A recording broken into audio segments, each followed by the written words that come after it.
People always ask me, what's it feel like? What's it feel like to hurl down an icy mountain at 80, 90 miles an hour? Is it scary? Yes, it's scary. It's awful, awful. After all, I didn't get started till I was 21 years old. Most luge guys, they start when they're 10 years old. 10-year-olds, they're bulletproof. They're not afraid of anything. And these little kids, by the time they're old enough to know better, they've trained so long, they've acquired such great skills that they hardly ever experience any fear. But I got started when I was 21. And so I did the luge on and off for 27 years. I've got thousands of runs under my belt. And until the last couple of years, I was scared after every single run. The luge track, it's a chute of ice that starts 50 stories up the mountain. 50 stories, I mean, that's way up there. You're gonna be sliding down that mountain on a little bitty sledge, just a piece of fiberglass and a couple of steel runners. You know you'll be hitting speeds of 80, 90 miles an hour, and you got no brakes. I mean, does this sound normal so far? You walk up to the start, your hands get sweaty, your mouth gets dry, hair starts staying in the back of your neck, your sphincter, okay? This one on top of your stomach, all right? You guys are awful. Tightens up so you don't get sick, okay? Because you know what could happen down there. I mean, broken bones, concussions, dislocations, even worse. Over the years, I've broken my foot twice, my knee, my elbow, my hand, my thumb, couple ribs. My neck's a chiropractor's dream. They find things there they never seen before, all right? And all my breaks are on this side. I mean, this is my unlucky side, this is my lucky side, right? Go figure. I mean, this is a Tom Cruise side, and this is a Tommy Lee Jones side, right? So you walk up to the start, you're a little nervous, and you got a couple of minutes to go. And just like you saw in the video, luge run takes about a minute. And so 2 minutes, that's just long enough. You're waiting for the sled in front of you to clear the track, one sled at a time. And so 2 minutes, that's just long enough to take one last run in your mind, vividly imagining exactly what you'll do the whole way down. And it's just like before you take a test in school, right? You close your eyes, okay, you know, curve 1, easy, curve 2, point your toes, curve 3, relax, remember to breathe. And it's always perfect, right? You always win the gold medal when you're visualizing. But now it's really time to do it. And so coach, he gives you a little pat in the back and he moves to the side. You've got spikes on your fingertips that you'll use to build up speed at the start. You test them on the ice. Yeah, they feel good. You take a couple of deep breaths, get yourself centered, right? Visor goes down, grip the handles, and it's 1, 2, 3, and you pull as hard as you can. And you paddle furiously to build up speed, and you lay down. And in no time, you're doing 50, 60, 70, 80 miles an hour. And as the speed increases, so does the fear. And the world's just doing this. And you're focused on a spot about 30 feet in front of you, just flying down the track. And people watch us on TV, they think all we do is hold on and pray, right? They're almost right. We hold on, we pray. I mean, luge is really good for your prayer life. I mean, but hold on, you pray, and you steer a lot. You're making hundreds of tiny corrections the whole way down to have the perfect line down the track. But it doesn't take much because the sled is so responsive, it feels like you're laying on a skate. All you got to do is push with your shoulder just a little bit and woof, there it goes. You pull with your handle, that's a medium steer. You apply force with your legs, that's like doing this with a car, that's for emergencies. If you hiccup, that could be enough of a motion to cause you to slam against the wall and crash. It's true. If it's your turn to go, you get the hiccups, you're gonna have a rough ride. You're flying down that track, 80 miles an hour, you hit a curve. All of a sudden, you're 15, 20 feet up against the wall, pulling up to 6 Gs. 6 Gs means I weigh 200 pounds. That's 1,200 pounds squashing you against the wall. Feels like a polar bear sitting on your chest. You see the exit way down there. It's like, trying to drive through. And it's not smooth, okay? It's bumpy. I mean, people always say, oh, the luge, that looks like fun. That's a water slide, right? No, it's a water slide on steroids. That's what it is. It's not fun. It's not smooth. It's bumpy as can be. It's like double vision the whole way down. You cross the finish line. How are you going to stop? You got no brakes. Well, you force yourself to sit up on the sled, and as soon as you do, boom, you get thrown back with this 80-mile-an-hour wind. You grip the front of the sled, dig your heels in, and you slow down, slow down, slow down, stop. Takes 2 football fields, 200 yards to come to a stop. And you step off that sled, and about 5 seconds after you step off the sled, the adrenaline rush hits you. The fear hits you like a sledgehammer. I'm never doing that again. That's it. I quit. I was a soccer player. I mean, soccer's soft, it's warm. You don't get killed in soccer. What was I thinking? Why do luge? Why do ping pong or curling or something like that? And you want to quit because you're scared, okay? Fortunately, there's walkie-talkie down at the finish line. There's a bunch of walkie-talkies. Because see, there's coaches up and down the track. And my coach, he's a 4-time Olympian and a 3-time world champion from Austria. This guy's the best of the best. He's the Michael Jordan of luge. He's about 6'6", looks like and sounds like Arnold Schwarzenegger, okay?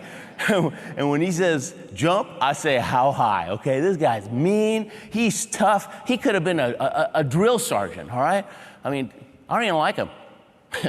I don't. He's too tough, okay? You play Monopoly with Coach, he won't even trade properties with you, and he still wins. So I don't like him. But it doesn't matter. I respect him because he's done what I want to do. And so my attitude is, doesn't matter if I like him or not. That's totally immaterial. I respect him. He knows the way. I'm going to follow that way. If Coach says, shave your head, wear some lipstick, that'll make you go faster, man, let's do it right now. I mean, that's my attitude. Yeah, he knows the way. It's a no-brainer. It really is. When I was a kid, my dad used to say, Ruben, if you have to cross a minefield, it probably makes sense to follow somebody that's already crossed it. Preferably, somebody still walking, right? So he was always telling me, find the mentor, find the coach, find the person who's already done what you want to do. They'll help you. And so I always do that. When we climbed Kilimanjaro, we got a guy that had climbed Mount Everest. He can do Kilimanjaro like this, okay? I mean, he really can. And he told us, he said, look, it's going to take 5 days, about 8, 10 hours a day. All you got to do is you do everything I say. And you put your foot where I put my foot for the next 5 days. And in 5 days, you're going to get a really cool picture at the highest point in Africa. And we did, and it worked. I'm not a mountain climber. I'm a mountain follower, okay? Yeah. When I decided I wanted to run with the bulls in Pamplona, same approach. Everybody thinks I'm crazy. I'm not. I read 3 books about Pamplona. I called one of the guys that wrote it. He'd run it about 30 years. And I said, I need some coaching. I want the experience. I don't want any extra holes in my body. And he said, don't stand in the beginning, you'll get killed. Don't stand at the end, you'll probably get killed. Don't stand in the middle, there's this curve and you're gonna squashed. What you do is, 50 yards past that curve, you get on the right side. The bulls, no guarantees, but the bulls are gonna pass you about 10 feet away. You get the Pamplona experience without the holes. Thought, cool, right? And he taught me how to tie my sash. So if a horn got hooked, it was a slip knot. It wasn't a double knot. Double knot, man, your head's bouncing off the cobblestones, right? Yeah, little things that make a big difference, right? Turned a potentially disastrous thing, right, into a fun, cool experience. And so you find a coach. You find a coach. And so I never would have made it to the Olympics without a coach. No way. There's no way. And I'll tell you a little bit about that in a minute. But there's no way. But I just had a bad run. Let's go back to that first run that I told you. I pick up that walkie-talkie, all right? I'm out of breath. I'm shaking. It wasn't a good run, all right? And which is normal. You have a lot of bad runs, and then you start getting a little bit better, and you get a little bit better, and then it's about consistency, and then hopefully you get there, right? But I pick up that walkie-talkie. I'm out of breath. I'm fed up. I'm ready to quit. It's, Coach, this is Ruben. Ruben, knock, come on. Bad news, okay? Whenever a coach says, knock, come on, I mean, I'm shaking inside. He says, Ruben, knock, come on. You must point your toes more. And Ruben, put your head further back. And Ruben, you were so late on curve 6, you must steer harder, curve 6. And Ruben, relax, relax. Be one with the sled, have fun. Click. Right. How you gonna relax when you're scared half to death? You started when you were 5 years old, for Pete's sake. He's nuts. He's nuts. Coach is nuts. He's nuts, but he's right. All my problems did start on curve 6. That's when I lost control. That's when I started banging the walls. I gotta get back on that sled. I gotta get back on that sled. I can do it, I can do it, I can do it, I can do it, I can do it. I'm a winner, I'm a winner. I'm going to the Olympics, I can do it, I can do it. Sometimes I gotta walk up and down the track, 15, 20 minutes, give myself a pep talk. And finally, after doing that long enough, the belief kicks in, the courage kicks in, and you say to yourself, I will get on that sled. And when I do, I'm pointing those toes, head's going back. I'm steering harder, harder, harder on that curve 6. I'm going to relax and look out. I'm going to have my best run ever. And I did. I did. I never would have made it to the Olympics without Coach. You know what he does for me in 15 seconds on that walkie-talkie? He helps me take the eyes off the fear and put the eyes back on the dream, the Olympics. Guys, you're going to have a bad day once in a while. You're going to have a bad week. You're going to have a bad month. Once in a while, you have a bad year. You do. I mean, everybody does. I have. I've had years when it seemed like no matter how hard I tried, how hard I worked, nothing seemed to work out. And you start getting discouraged. You start questioning yourself. You just get so close to just throwing it all away and quitting. Some days you're the windshield. Some days you're the bug, right? I mean, that's just life. That's just life, guys. It's just like in the news. Those fronts, those cold fronts, they keep coming, right? Cold fronts are good here, but you know what I mean. It's that rain stuff and the hail, right? But they just keep coming. They're not going to stop. No, life is just a series of struggles, and it's how you deal with them and what you do to get you through, right?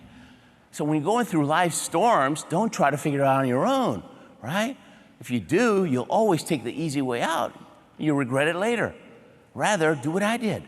Pick up that walkie-talkie. Pick up the phone.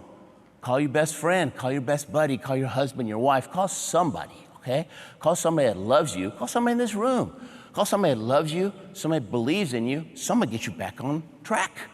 Somebody gets you back on that sled. Because if you quit on your dream, you regret it all your life. You will. You will. And you guys, sometimes I get the feeling that you may not believe that what you do is as important as it is. But it's huge. Because when you quit on your dream, the dream of teaching and molding and guiding and coaching kids, it's not just you. You got a multiplier effect. There's hundreds of kids. You guys are in the ripple effect. You just have a ripple effect with all those kids every single year. Do you get to all of them? No, of course not. But you get to some, right? And as long as you move them from here to here, just move them forward a little bit, you did great. You did great, because next year somebody else will pick up where you left off. You know, I kind of fell into this business. I'll tell you more about it in a minute, but there's a lot of big fat heads in this business, okay? They got into the speaking business because they like the applause. They like the standing ovations and all that, right? And it's never been about that for me. I couldn't care less, okay? Seriously, I love you either way, okay? No big deal. But they got into it for the wrong reason. And what happens afterwards, you always get out of a group like this, you might get one or two people that'll come say, oh my gosh, you changed my life, blah, blah, blah, right? And they're all excited and everything. And I'm thinking, fine. But they believe it, right? And finally, I figured it out. You know what happened? Every time you read a good book, right, a motivational, inspirational book, or every time you listen to a speaker and really touches you, or a preacher, right? Same thing. You get moved up a little bit, right? You went from a 78 to a 79. And then a couple of months later, you see somebody else. Now you're 79 to 80, right? And so those three people that come and are oh my gosh, you changed my life, they came in at 99. I just bumped them up to 1 point, and I'm getting all the credit. See, that's how it works. And so remember that. You're pumping them up a little bit at a time. And if you do that, you're doing something so important. So important. Doesn't matter what they pay you. I mean, I said that wrong. What they pay you has nothing to do. No, yeah, I realize it does matter. Man, if we could get some 30% raises, great, right? But realistically, but what I'm saying is, what they pay you does not show the value of what you do. And the same is true of all the guys in the Army, in the Marines, in the Air Force, the first responders, the cops. My gosh, they're willing to take a shot, a bullet for us, and they don't even know us, right? And that's how you have to see yourselves. You're a first responder for taking kids forward, right? And for helping make this country great. You make a huge difference. So there. So anyways, I pick up that walkie-talkie, I'm all fed up. He yells at me every single time. I must have heard, you must relax a couple thousand times, I promise you. I'm too tight, I'm scared, because I started too late, right? But that's just how it is. And I never would have made it without him. And everybody has a coach. They just do. They do. You're seeing it on the Olympics. I mean, Mrs. Caroli, she's coaching all the gymnast girls, right? That's what she does. She's molding them, moving them from a 9.9 to a 10. That's all she's doing. See, it's the same thing. It's the same thing. It is. So I'm going to tell you my story. And when we're done here today, you're going to walk out of here thinking, man, if that guy can make it to the Olympics even one time, then we can do anything, okay? Yeah, because I give people hope. See, I'm not a great athlete. I'm not. I can't jump high. I can't run fast. And I'm not particularly strong. I'm like your neighbor. Really. Man, no false modesty there, man, I tell you. All throughout school, I was the last kid they picked for PE. It was awful. I was on the bench for kickball. I didn't even know there was a bench for kickball, okay? Yeah. Always had the two captains choosing teams. I was the last one they picked. Last captain always said the same thing. Oh, got to get Ruben again? That was the story of my life. Because I'm not fast, I'm not strong, I'm not. And so, I just had a dream, and I surrounded myself with people that believed in me and disassociated myself with the ones that made fun and stayed in the game long enough to learn some skills, and I used those skills to make it. Did I win any medals? No, but I got to play with the big boys 4 times, okay? I did. At the Vancouver Olympics, I was 47. The kid that won, this German kid, he wasn't even born when I was competing in the Calgary Olympics. I mean, is that crazy? That's sick. Everybody asked me if I was a coach. It was terrible. I would do speeches before, you know, coming up to the Olympics, and people say, hey, are you going to win the gold medal? Right, that was like Q&A, right? You going to win the gold medal? I told them, man, at my age, I'll be happy to make the cover of AARP, okay? But anyway, so here goes. I was born in Argentina. My dad was a chemical engineer with Exxon, and we got transferred to the States when I was 6 years old. I was an oil brat. Now, we were in Queens, New York at first. Now, in Argentina, everybody speaks Spanish. They eat a lot of beef. They play a lot of soccer, okay? That's Argentina in a nutshell. All of a sudden, I'm in Queens, New York. I'm the only kid in my class that doesn't speak English, and school was tough, all right? And I learned how to speak English by reading adventure books. I love to read adventure books. I read 20,000 Leagues Under the Sea, Around the World in 80 Days, and all these books about kids that led adventurous lives. And after a while, once I could speak English, I'd bring these books and I'd show them to my friends and say, hey, I want my life to be like a book. And they look at me kind of funny. I say, what do you mean? I say, I want my life to be an adventure. I mean, how cool would that be? And so I always had the antennas out looking for the adventure. And I'll never forget when I'm 10 years old, 1972, Sapporo, Japan, Winter Olympics roll around. And watching them on TV in the sofa with my younger brother, Marcelo. It's like, man, look at those skiers. They're flying down that mountain. And look at the people that are going crazy with those cowbells. The Olympics. That's what I'm going to do. I'm going to be in the Olympics. And I caught the dream. But it was a pipe dream because I didn't believe it was possible. You're not getting picked to play sports in school. You'll be in the Olympics. Give me a break. So if you don't believe something's possible, why even try, right? I wrote a book called The Courage to Succeed. And I believe that no matter what you're trying to do, graduate high school, graduate college, double your business, whatever, right? You got to have 2 types of courage. You have to have the courage to get started, and everything's tough at the beginning because you have no skills, so you have to have the courage to endure, the courage to not quit. The courage to get started comes from believing it's possible. If you believe it's possible, hey, I'll give it a shot. The courage to not quit, that comes from your desire. If you want something badly enough, ain't nothing gonna make you quit, right? Well, back then I had neither one of those. And so a couple of years went by, and my dad got tired of me talking the talk, but not walking the walk. And one day he said, Ruben, you like to read books. Why don't you read some biographies? If you'll study lives of great people, you'll figure out what works and what doesn't work in life, because success leaves clues. And I thought, success leaves clues, that's pretty good. You mean I don't have to make all the mistakes by myself? I can learn from other people? So I started reading biographies. And I loved them because they were true life adventures. And after a while, I realized, man, every biography is the same book. It's always the same story, right? It's always a story. Somebody had a dream, then they went through a struggle, and then they didn't quit. They got their victory, right? There's always dream, struggle, victory. Dream, struggle, victory, then somebody shows up, they want to write a book about you. That's it. Yeah. And the one thing, the common denominator of everybody I read, and some of these people I read, 20 years, they're banging their head on the wall trying to figure out how to make that dream come true, but they don't quit. They either figure it out on their own or they ran into somebody, became their coach, their mentor, showed them the ropes. But the ones that quit, you never hear about those. Those are really short biographies, right? Thought about it, didn't even try, the end, right? I mean, those are worse sellers, not best sellers. But perseverance was the common denominator. They just didn't quit. And so in the 5th grade, I made a decision that changed my life. I said to myself, if perseverance is the key, not a guarantee, there's no guarantees in life, but at least you got a shot, and quitting, kills your dream, it's easy, right? From today on, Ruben doesn't quit anything. Because even as a 5th grader, I understood, right, at a gut level, after reading enough of these biographies, I understood that, hey, if I'm going after something today and I quit, and next week I'm trying something new and I quit that too, and the week after that I'm doing something new and quit that too, quitting will become a bad habit. 20 years will go by, I won't have done anything with my life. And just the thought of that scared the heck out of me. It's going to be easier not to quit. Fast forward a couple of years.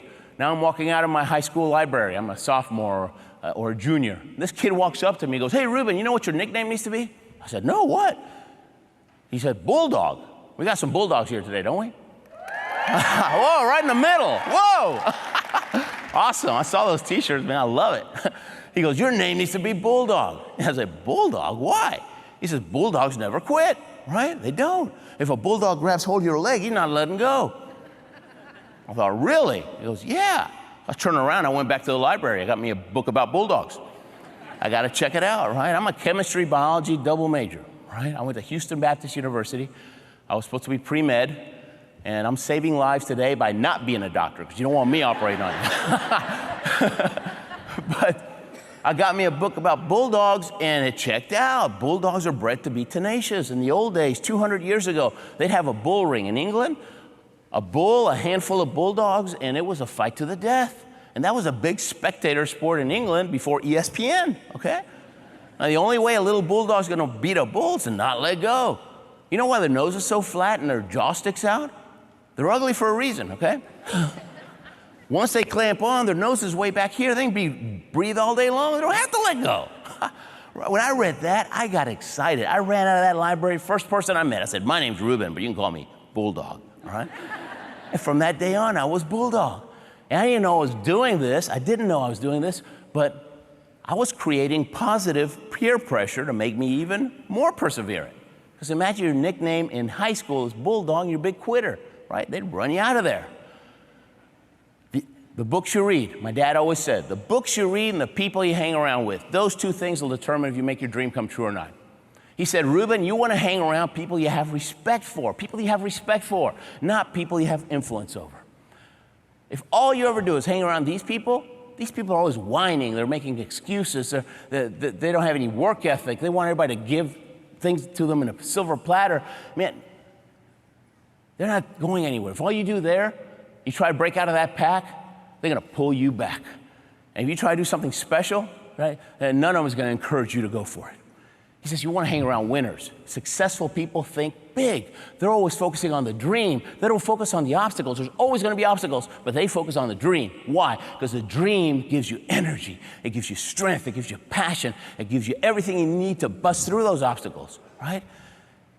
And they think differently. They talk differently. They ask different questions, right? They'll ask questions like, what if? What if? Why not me? Why not now? Those are great questions to ask yourself. Those are great questions to ask your kids, right? Why not you? Why not now? Why not?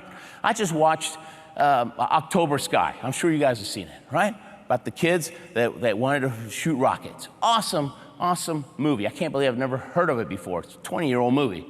I'm reading the book now. I like the movie so much, I'm reading the book. But it's about these kids, and their teacher inspires them to keep going. all right? And they're in West Virginia in a cold town, and it's all about negativity and limitations and who do you think you are? And this teacher, Miss Riley, she gets those kids dreams, and she feeds those dreams. And one of the kids ends up, the guy that wrote the book, ended up working in NASA. I mean, how cool is that? She made a difference, just like you. We got a bunch of Miss Rileys here. We got some Mr. Rileys too, okay? But yeah, read the book, watch the movie. While you're at it, watch Rudy and watch Miracle about the US team that beat the Russians. Man, sometimes when you're down and when you start feeling that life's not fair and you start acting like those guys, you got to pull out Miracle, all right? That thing, you walk out of there ready to get back in the fight. I need to watch that sometimes. I do. I mean, I got to hear this talk. I do. I'm glad I haven't missed one yet. I'm always here. Bulldogs, there we go. Yeah, so my dad said, who are you going to hang around with? They think big, right? They think big. He says, Ruben, you'll feel out of place. You'll feel like you don't belong. You'll feel awkward, but force yourself to hang around those winners, because if you do, it'll rub off on you. You'll start thinking big. And when those people believe in you, you'll start believing in yourself, because you respect their opinion. And I was smart enough to do those two things, guys. Made a point to read good books, hang around people I respected. And over a period of years, I started thinking different. Years, okay? Okay? This is not like that midnight, TV pill that you take and it makes you skinny and rich at the same time. I tried it. I gained weight and I lost a bunch of money. Okay? No. Personal development takes time, but it rubs off on you. You grow, you start taking bigger risks, and then big things start happening in your life. And once in a while, you do need to come back over here, because there's always somebody in this group that's doing this. Get me out of here. And you just pull them out. I mean, you got to meet my friends. You're going to love these guys. And you bring them over here. And then you go back, right? And that's what you all do already, right? You're bringing them, moving them up. That's all it is. That's all it is. And so, anyways, I read good books, and I made it a point to hang around people I respected. And over a period of years, I started believing in myself, right? Because everybody says, believe in yourself. Oh, that sounds so good, doesn't it? It's totally worthless. I just showed you how to believe in yourself. It's what you put in here. You got to flush out that negative stuff and replace it with positive stuff. And eventually, boom, you start believing in yourself. Just like when Coach said, Ruben, you must relax. You must relax. He never showed me how to relax, so it wasn't any good. It wasn't until 25 years later that this other coach who knew how the mind works taught me how to relax. And the fear went away in one day. Little tweak. That's all it took. So now I'm a soccer player at Houston Baptist University. And they had an NCAA Division I soccer team, highest level of collegiate athletics. And I never played in a good team. I played soccer all my life, but I'm a slowpoke. I've got good skills, but what good are my skills if the other guy gets to the ball first? But I found out that HBU had an NCAA Division I soccer team, and by then I'd been hanging around my mentors, right, my special people. And I was starting to think that way. I was starting to ask questions like, why not me? Why not now? Why can't I be on that team? And I found out there's a day you could actually go and try out. So I tried out, and I made the team. I couldn't believe it. Overnight jock. I even got a scholarship. My dad got excited about that part. Yeah. And they give you 2 uniforms, right? Away and home. And a little bag to carry them in. It said HBU soccer. I carried that bag everywhere. I was so proud of my bag. That was me. I'm the soccer player now. I slept with that bag. That was my little teddy bear, right? Seriously, I loved it. A couple of weeks go by. Coach says, after practice, Coach says, Ruben, come to my office. Got to talk to you, right? Close the door, sit down. He said, obviously, you had an incredible tryout because you're really not that good. He says, the new rule around here is you get to play when we're winning by 2 goals because you're a threat to our own team. That's what he said. Yeah, he's a real motivator. But it didn't even hurt. I was still so happy to be part of the team. That part wasn't supposed to be funny. I was still so happy to be part of the team that my new goal in life became don't get cut, right? And so I realized, obviously I must not be too valuable on the field. I better become valuable off the field. So on my own, I just started mowing the lawn at the soccer field, and drawing the lines and washing the soccer balls. And I figured if this guy, if he cuts me, he's gonna have to replace me with 3 other guys, right? And I was on the team, I was on the traveling squad, but it was like this. I mean, I'm sitting on the bench and watching the game, and we score a goal, and I get excited. And we score another goal, and I get to play, and the other team scores, and I got to sit down, and that was it. 5 minutes a game. I mean, that was good. Yeah. And around that time, I'm 21 years old, the Olympics roll around again. 1984 Sarajevo Winter Olympic Games. And I'm watching them on TV. And I see a little guy. He must have weighed 115 pounds soaking wet. This little 18-year-old kid wins the gold medal in figure skating, Scott Hamilton. When I saw little Scott Hamilton win that gold medal, he gave me hope. I said to myself, if that little guy can do it, I can too. I'll be in the next Olympics no matter what. It's a done deal. It is. I just got to find a sport. Yeah, then I went into superintendent mode. That's right.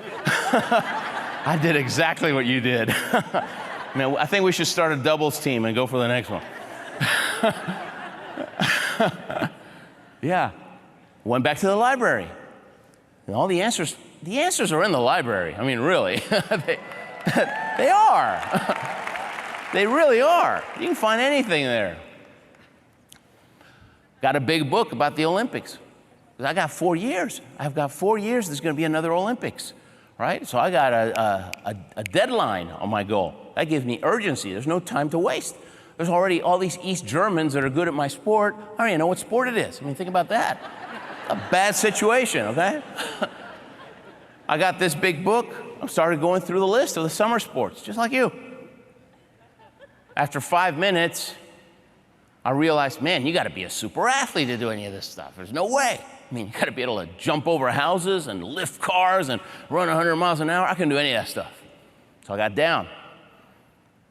And then I started looking at the list of the Winter Games. And as I'm looking at that list, the analytical side of my brain kicked in. And I started thinking, hey, I'm about to put together a plan here for the next 4 years. It probably would make sense to base the plan on my strengths. My strength's not athleticism. I'm just okay athlete. My strength's perseverance. I'm bulldog, remember? And so I thought, I got to find a sport that's so tough, a sport's got so many broken bones in it, there'd be a lot of quitters, right? Only I won't quit. I'll make it to the top on the attrition rate. I mean, that's my whole plan. Yeah. I'm serious, guys. That's exactly what I did. Now I'm looking for tough sports. Ski jump, bobsled, luge. I lived in Houston, Texas. Okay? Hot, humid, flat, sticky, Houston, Texas. I never skied before. So forget ski jump. That'd have been suicide, right? Bobsled. Who are you going to find 3 other nuts in Houston who want to do bobsled? I mean, got to go to Jamaica for that, right? No, those guys are cool. I mean, I respect them big time. I'll tell you about them later. And if I forget, Jamaica bobsledders, okay? I got 5 hours of material, lots of stories for so many, seriously, because I got so many things have happened over the years. And they're all stories that illustrate, the common themes that you see in meetings. But Jamaican bobsledders is a good one. So that left the luge. I'd never even seen the luge on TV at that point in my life. If I'd have seen what you guys just saw in that video, no way I'm doing that. I mean, that's crazy. I just had a little picture of a guy on a luge. I thought, that looks really tough. That's the one for me. That's how I picked my sport. I didn't even know where the track was. So what do? Well, I got to find somebody that knows, right? Well, no one in Houston's going to know. Sports Illustrated should know. It's their job to know sports, right? So I wrote them a letter. It's a really short letter, but a really good letter. Where do you go learn how to luge? Signed, Ruben. Yeah, bottom line, don't waste people's time. They actually wrote back. They said Lake Placid, New York. That's where the track is. So I called Lake Placid. I'm an athlete here in Houston. I want to learn how to luge, so I'm in the Olympics in 4 years. Will you help me? You got to ask for help. You can't do it all by yourself. You got to ask for help. And you got to teach your kids to ask for help. You do. Don't let that pride thing get in the way. The heck with the pride thing. Just ask for help. People want to help. They do. It's ingrained. People want to be helpful. And if you want to do anything big, whatever it is, okay, you just go to somebody that's already doing it. And they'll be happy to tell you, because successful people like to talk about success. You're not wasting their time. You're not. You're giving them a chance to create their own ripple effect and create a legacy. Once you start succeeding, they can say, I showed her back when. I knew her back then. And look what we did together. She did most of the work, but I kind of guided her, right? It's the same thing. When one of your kids comes asking for help, you don't feel put off, right? You feel, this is great. I get to touch you and help you and bring you up. It's an opportunity for both of us. So anyways, I call Lake Placid. Will you help me? And this guy says, how old are you? I said, 21. He started laughing. He says, 21? Forget it, man. You're way too old. We start them off when they're 10 years old. By now, you have 10 years experience. No way, no way. I didn't know what to do. I thought they were going to welcome me with open arms, and here this guy's laughing at my dream. I mean, you guys ever have somebody laugh at your dream? Stinks, doesn't it? Yeah. But when they do, you just ran into somebody that doesn't believe as much as you do. They have a belief problem, not you. And they try to belittle you because you'll make them look bad if you reach your dream. So you disassociate from them, and you come over here and you get yourself some big dreamers. Because a dreamer will never be understood by a non-dreamer. They just won't. They're a different animal. So you hang out these guys. You do. You do. And they'll help you, and they'll encourage you, and they'll do everything they need to do. And so anyways, I didn't know what to do. This guy's laughing at my dream. Only thing I knew was don't hang up the phone. If I hang up the phone, that's just not an option. If I hang up the phone, it's all over, right? So I thought, I gotta make friends with this guy, right? I gotta, create some rapport so I can think of something. And one other thing that my mentors always said, they said, Ruben, a couple of times in your life, you're gonna be going after something. I mean, you're really going after something, and boom, you're gonna hit a wall you didn't know existed. And when that happens, you have to immediately start saying to yourself, there's always a way, there's always a way, there's always a way. I'm gonna find a way because God always gives me a way. If I don't quit, I'll make it happen. You start saying that, that'll put you in the right frame of mind. That'll put you in a positive, resourceful state, and you'll be looking, your subconscious will be looking for the answer.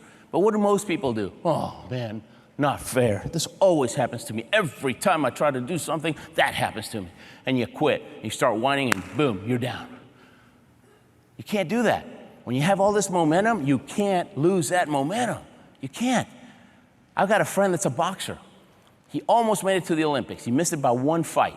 His coach didn't show up. His coach had a family emergency, didn't show up. He had nobody in his corner. He didn't know what to do, and he lost the fight. But he tells me, you know what, Ruben? He talks about resilience. He talks about resilience, to get down and how to get back up, because boxers know about that. And he said, Ruben, when a boxer gets knocked down, he got 10 seconds to get up. If he gets up in longer than 10 seconds, it's over. He lost the fight. All right, so you have to do whatever you can. So from now on, you have to think you're a boxer. All of you guys, we're all boxers from the rest of our lives. When life knocks you down, you got 10 seconds, because you're not going to lose. And if you get up fast, then you get back in the fight, and you still got a shot, right? So I'm a boxer in my head. So I'm thinking there's always a way, there's always a way, there's always a way. I'm going to find a way. And I'm telling this guy my life story to buy some time. And I happen to tell him that I was born in Argentina. And he gets excited all of a sudden. He goes, Argentina? Why didn't you say so? If you'll go for Argentina, we'll help you. I said, why? A minute ago, you weren't going to help me at all. I don't get it. He said, well, the sport of luge is in danger of getting kicked out of the Olympics because we don't have enough countries who are doing the luge, right? It's just Germany, Austria, Switzerland, Russia, US, Canada. That's about it, okay? We're recruiting. Really? Tell me more. He says, if you'll go for Argentina, you'll travel with us, we'll coach you, we'll help you, we'll even lend you sleds and equipment the first year. Then you eventually got to get your own stuff. You'll be going for Argentina, though. And then, if by some kind of a miracle you make it to the Olympics, then it's great for the sport because, see, we don't have any, well, let me see something. Man, we don't even have anybody in South America. You would be all of South America. You'd be a whole continent. I thought, whoa. So he says, will you go for Argentina? And I asked him first, what? I don't get it. I don't get it. Why? I still don't get why you're helping me. And he said, we're on the verge, okay, of getting kicked out. We're putting millions of dollars into the U.S. luge program so we can develop our athletes over many, many years. But if we get kicked out by the IOC, it's all money down the drain. So will you go for Argentina? And I thought about it for about a nanosecond. I said, of course I'll go for Argentina. I'll go for anybody. I don't care. I'll go for Pakistan. Sign me up, right? I didn't care what sport. If they'd have had Olympic tiddlywinks, man, I am there, right? I just want to be in the Olympics. I want to be part of that group of people that I respected so much. I want to be in that club. And it was, for me, might sound strange, but for me, it was about walking in the opening ceremonies. I remember watching films and films and films of ancient Olympics, and they're always showing them walking and marching, and that was it for me. It was never about the medal for me. It was about marching in the opening ceremonies and showing that you did it, right? That you reach a higher level of excellence. Kind of like this orchestra we had today. Oh my gosh, they were awesome. They were awesome. I love excellence. I love excellence. It's like, oh, I love it. And they were you close your eyes, that was Yanni. I'm serious, they were that good. They were that good. They were so good. And it didn't just happen. My kids have been doing the piano for 7 years, and they're just starting to get really good. But I bet some of these kids have probably been doing their instrument for 10, 15 years, I bet. And it shows. And it shows. It's incremental, incremental. Get those kids to the next level, one little bit at a time. And after 10 years, 12 years, 15 years, they'll amaze you. They will amaze you. They will amaze you. So I said, I'll go. So he goes, well, before you come to Lake Placid, you need to know 2 things. Number 1, if you want to do it at your age, you want to do it in just 4 years, it's brutal, brutal. 9 out of 10 people quit. When you said that, I started smiling. I thought, wow, this works right into my plan. This is just perfect, right? So what's the second thing? He said, expect to break some bones. I said, great. And he got real quiet for a long time, and finally he comes back and goes, what's wrong with you, man? I told you you're gonna break some bones. Are you crazy or something? I said, look, man, I hope it's 10 times harder than what you're telling me. I hope it's 100 times harder, because the harder it is, the easier it is for me, because I'm not a quitter. I'm bulldog. See? Guys, I was praying that it would be so hard that some of these East Germans would quit. Yeah.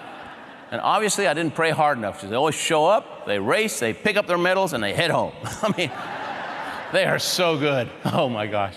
Germany has won 80% of all the medals, luge and World Cup, in the last 50 years, okay?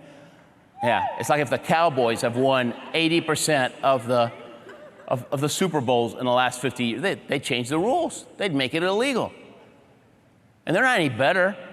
They just made a decision to be better. They said, this is where we're going to focus, and we're going to be better, and we're going to be excellent at it, and we're going to be the best. And it's just what you were talking about. We're going to make a decision because we can and because we will. And so we're going to do it. Done. It's a done deal. Just a done deal. Success is a decision. It's a decision. That's all it is. You decide, and then you do it, and you don't quit. That's it. It's simple. Okay? Success is simple. Not easy. It's really hard. But there's no competition at the top because nobody's willing to do what you guys are going to do. Yeah. And then you're going to be the best. You're almost there. I can feel it. I just feel it. Oh, you're so close. You're so close. Just keep going. Keep going, okay? Like that marathon, right? You got 1 more mile. You did 25. Keep going. Keep going. Because that last mile is what makes you a marathon runner. It's not the first 25. It's that last one. Got to finish strong. Finish strong, okay? Consistent and persistent every day, every day, every day. You do what it takes, and it adds up. And there's a compounding effect, just like at the bank. And boom, then it happens. You're there. You reach another level. It's like, oh, man, this is great. This is awesome. You feel so proud. You feel so happy because you did it. And that's what the Olympics are about, too. It's just excellence. All it is. It's excellence. So I He said, I'll go. It's 2 months after I saw Scott Hamilton on TV. I'm walking down Main Street, Lake Placid, looking for the U.S. Olympic Training Center, just looking. And there it is, U.S. Olympic Training Center. Oh, man. I opened up my bag, tossed my camera to a passerby, and boom, got my first picture, right? Yeah. And I go inside, and I'm meeting the athletes, and it was just so exciting. Later that afternoon, we're at the track, right? It's a track like the one you saw, but now it's springtime, so there's no ice. Concrete, cement, hard, okay? We're going to go on wheeled sleds, 50 miles an hour down that track. That's how we're going to learn the basics of luge. All we're wearing is tennis shoes, shorts, and a t-shirt. That's it. And a helmet. The helmet's just for decoration. It doesn't help. This makes those lawyers happy. Yeah. You crash at that speed on the concrete, straight to the hospital. It's the weeding out process in the sport of luge. Yeah, yeah. And you go, and they put me in a class with 15 other guys, and every day there's a couple less showing up for practice. I couldn't understand it. They were quitting on their dream. I just didn't understand. I tried to talk a couple of them from doing it, right? They become my friends. Don't quit, come on. They quit, and they all had great reasons for quitting. Oh, it's too expensive. Oh, it's too far away. Oh, I don't like, I miss my family. I don't like the luge. Well, I didn't like the luge either. I was killing myself out there. First 2 years, I was crashing 4 out of 5 times. 4 out of 5. That hurt, okay? Yeah, but I kept at it. And after a while, I'm crashing 3 out of 5. Oh, that was a good day. Yeah. And then after about a year, I'm crashing 1 out of 10. And after 2 years, I'm crashing 1 out of 100. I finally figured out how to drive that darn sled. And by then, there's no competition left because they all quit. Then you start competing internationally. The last 2 years, you have to start competing, right? Because you go to all these World Cup races against the best in the world, and you got to get points, just like NASCAR, right? You get points based on your performance. It's all about performance. And on December 31st, right before the Olympics in February, top 40 in the world get to go. 41 watches it on TV. That's how it works.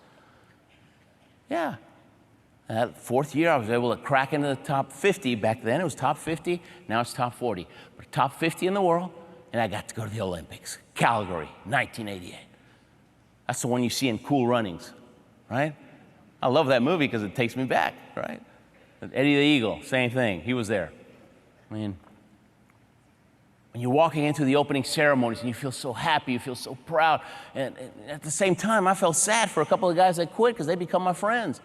I'm thinking, wow, what are they feeling like today? They're watching it on TV. I bet it's killing them inside. I bet it hurts so much they got to change channels. I bet it hurts so much they can't watch the Olympics for the rest of their lives.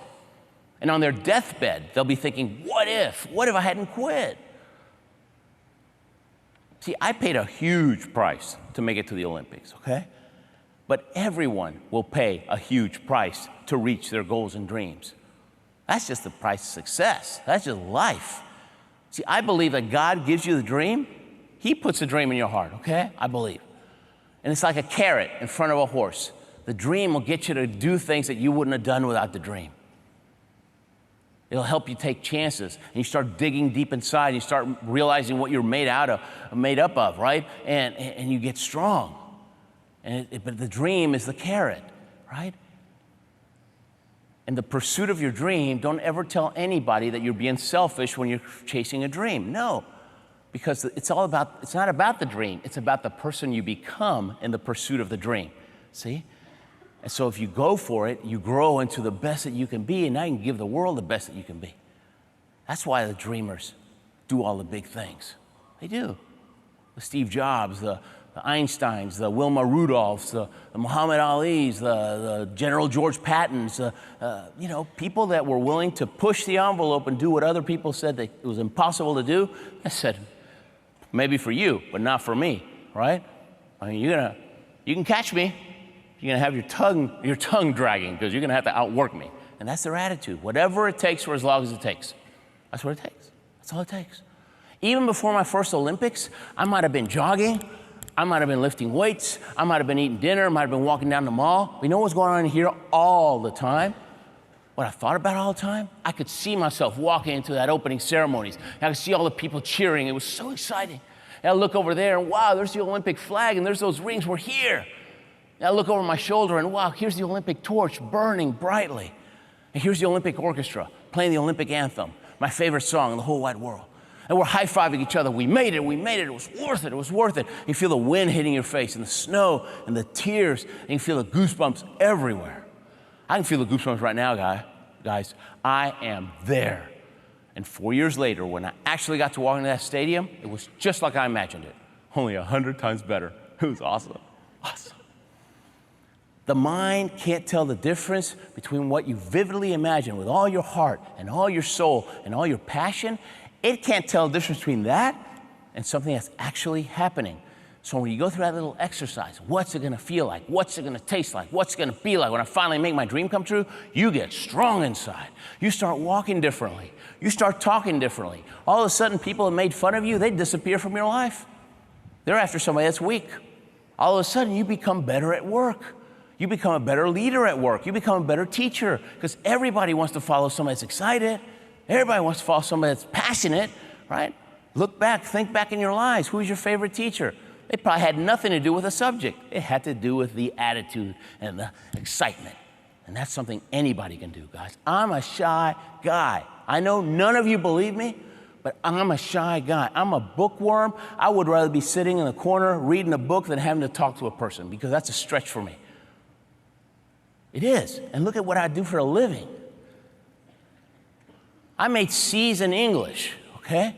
My parents, they celebrated when I brought home a C. It was that bad.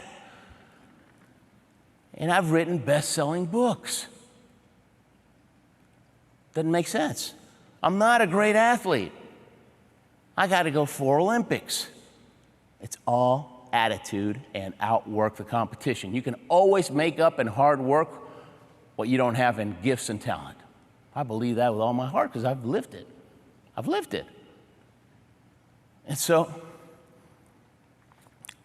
yeah, it's just believing and hanging around those believers and let it rub off on you, and you'll be a better leader if you start getting all excited like that. You'll be like a Pied Piper, and everybody will love you. And they'll be following you. Ah, hello, I love you, teacher. And you get those letters in 30 years. Got to wait 30 years, but you can start getting those letters. Yeah.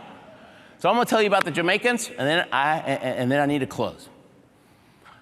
The Olympics are about inclusiveness, right? I mean, we're going to bring everybody from all over the world, and we're all going to do our best, and it's going to be all, people that are willing to pay the price and work hard, and we're going to do our best, and we're going to have a celebration, and we're going to make memories, and we're going to go home. So I go to the Calgary Olympics, and the Jamaican bobsledders, they're getting bullied by the Germans, okay? I couldn't believe it. I mean, they were making fun of them. Well, see, bobsled is Switzerland, Austria, Germany, and northern Italy, which is basically Germany, okay? Those are the countries that do bobsled big time. You practically have to be blonde hair to be admitted into the sport, all right? And so I would have stood out. And so the Jamaicans, they really stood out, all right? And they're making fun of them. They said, hey, island boy, why don't you go back to your little beach and play with the boys? The men do this. Go home. And I was shocked, right? Because it's total un-Olympic behavior. Instead of, And after I saw it 3 times, I just had to go up to one of these guys. And I talked to one of the bobsledders, and I asked him, man, what are you feeling? What's it feel like? I mean, these guys are laughing at your dream. They're laughing at your face. And I'll never forget what he said. He said, we're winners. We intend to get the last laugh. And I thought, whoa, these guys are tough, right? So I kept my eye on them. 4 years later, we're at the Albertville Olympics in France. They got 4 more years of experience, so they're pretty good. Nobody would laugh at their face anymore. A few people laughed behind their back, but that was it. Yeah. Then at the Salt Lake City Olympics, they've been at it for almost 15 years. These guys are solid, okay? Before, they were extremely good athletes who didn't know how to get in a sled or drive a sled. Now, they were extremely good athletes that had technique and knew how to drive. Salt Lake City, they actually beat one of the U.S. sleds.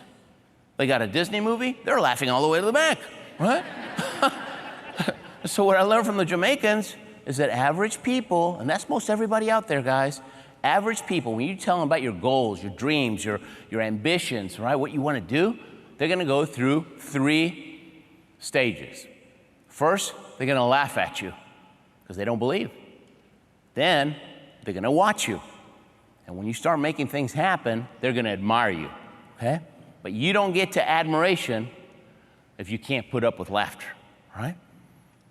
And I'm always trying to come up with really exciting, big dreams for myself to get me to do the things I need to do to, move my business forward.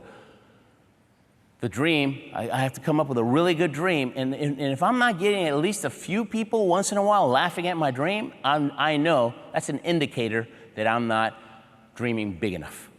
I got to step it up a notch. When I start getting a little snicker, I thought, okay, I'm on the right path. Yeah, big dreams. You got to take your breath away. Take your breath away. Keep you up at night. Get you excited like a little kid. Woo! Can't wait till I get that. Yeah, it's got to be like that. Yeah. So I'm going to close with this, all right? What are the chances somebody like me can make it to the Olympics even one time, all right? I wasn't a great athlete. 21 years old. I live in hot and humid Houston. I go pick the luge, for Pete's sake. I mean, what are the chances? 1 in a million? 1 in 10 million? I had a better chance to win a lottery. Probably did. I was just an ordinary kid with an extraordinary dream. I wasn't a big shot. I just a little shot, kept on shooting. Yeah, a little shot that kept on shooting. That's something anybody can do. Guys, you make a decision today that you can be a little shot, keep on shooting, look out. You make your dreams come true too. You will.